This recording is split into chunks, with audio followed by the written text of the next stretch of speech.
Today is March 11th, 2021. I'm being very loud in this very quiet place.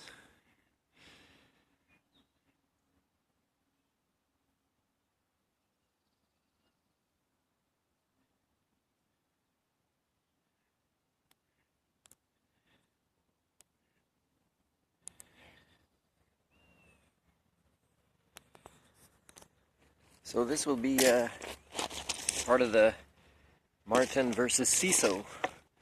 I said that I'd start giving my case online because it's full disclosure, all transparent. So another one of the strategies I'll use against them. You might say, "Oh, is that wise to tell them your strategy?" Well, do you know what full transparency is?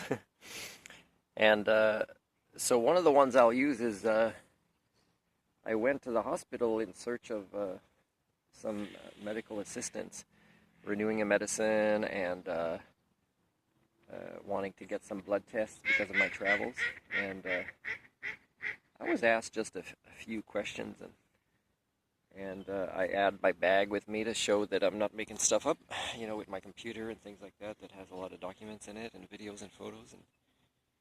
But man, the guy at the emergency jumped a gun pretty quick. Oh, that guy's way out of the norm. He must be crazy. So they locked me up, eh? And which reminds me of a time when I was doing my master's degree, and I'm telling my general practitioner at the time, I said, "Hey, man, there's so many things eating up my time right now. I just want to not even interact with the university and just, do my research and finish this thesis. And what if I, ask to go, to be in a lunatic asylum or something? I don't. I'm sorry. I'm not politically correct. I'm not sure what the right term is." And he said, "No, that has stigma. That it's not going to be good for you professionally, career-wise." So I was put into this place in Gatineau, right? And one of the strategies I'll ask during the case is of all the people you put in there, is how many get out in less or in about 24 hours. And of course, the stats won't be very high, right? Most people will not have gotten the 2 approvals from psychiatrists to get out. And of course, it's strange that the psychiatrist didn't want me to record the conversations, although even in my bag I had recording devices, such as my laptop. So again, no full transparency there, but using some strategies with a well-trained mind, I made sure I had a nurse that I could trust, because I built rapport with them. I built rapport with her. I don't know if they know the concept of rapport, not hospital, but it's pretty important in medicine.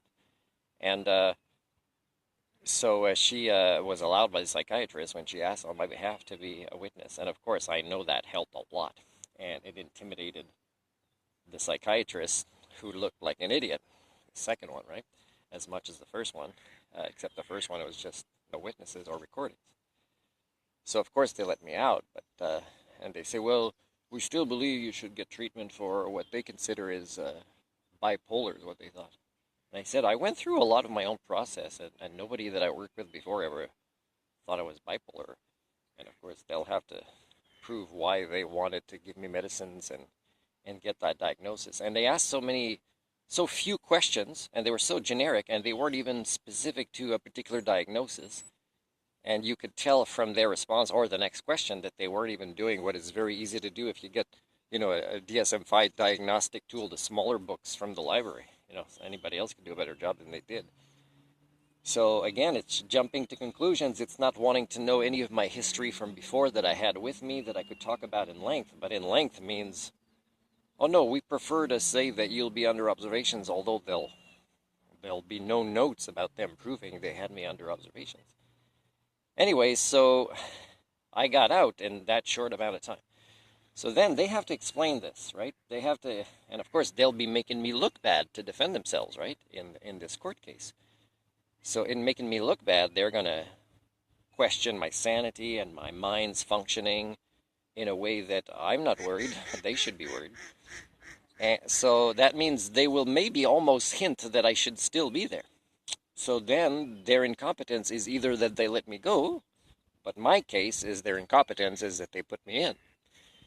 So it'll be interesting to see exactly how they explain all this without proving their incompetence. That's one of my strategies. I'll do some other videos about other strategies, so they can prepare for this one. But it's a catch-22. I mean, reality will catch up to them, right? It doesn't make a difference, right?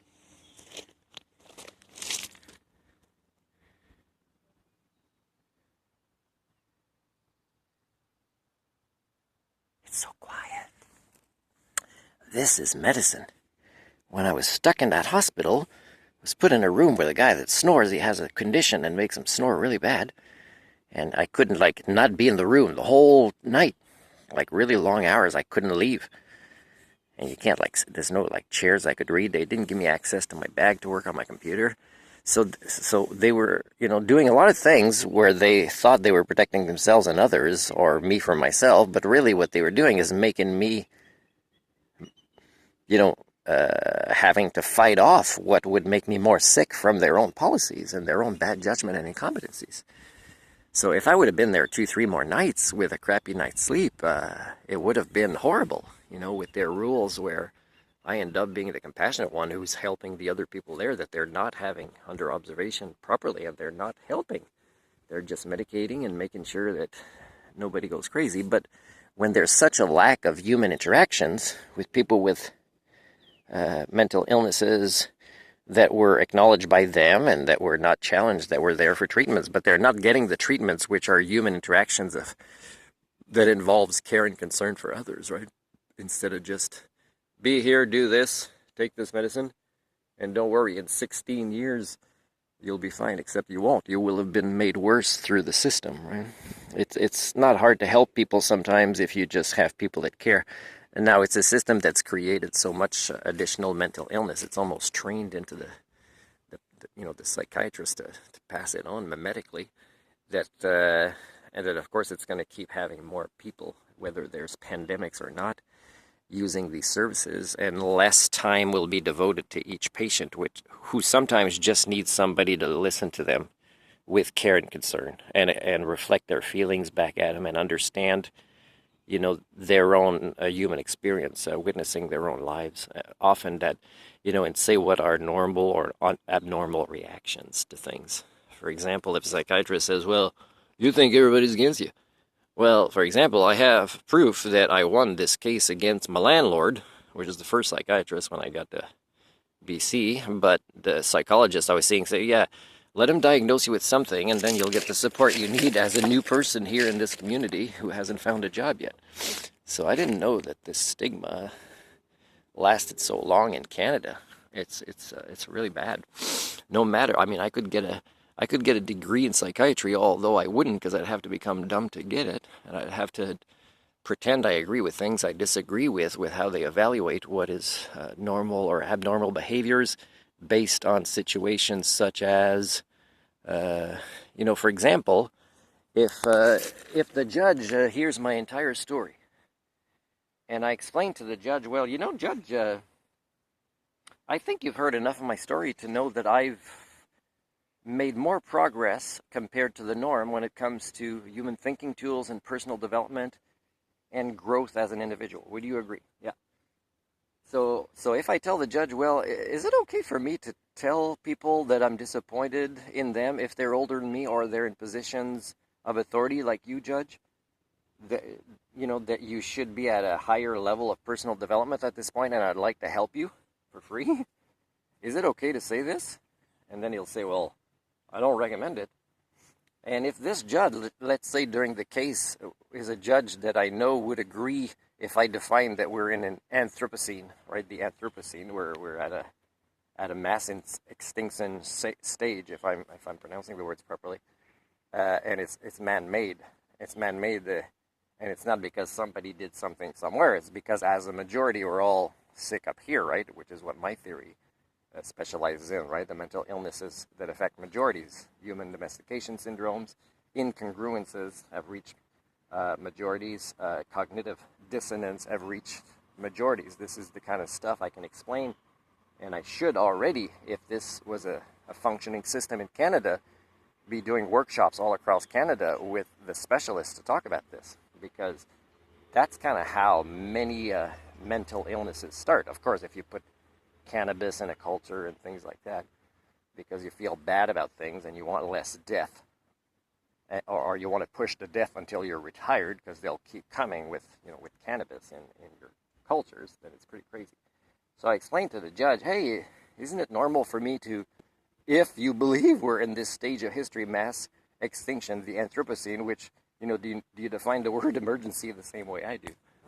And then he says, yes, I agree with that. Then what makes you think that I should not tell people that are older than me, or even the younger ones, but that are in positions of authority, therefore have more impact or influence in guiding society to respond in a way like we're in this stage? Like, what makes you think it's not okay for me to criticize and stand up and speak for this, even if it makes me live more and more of a life uncommon?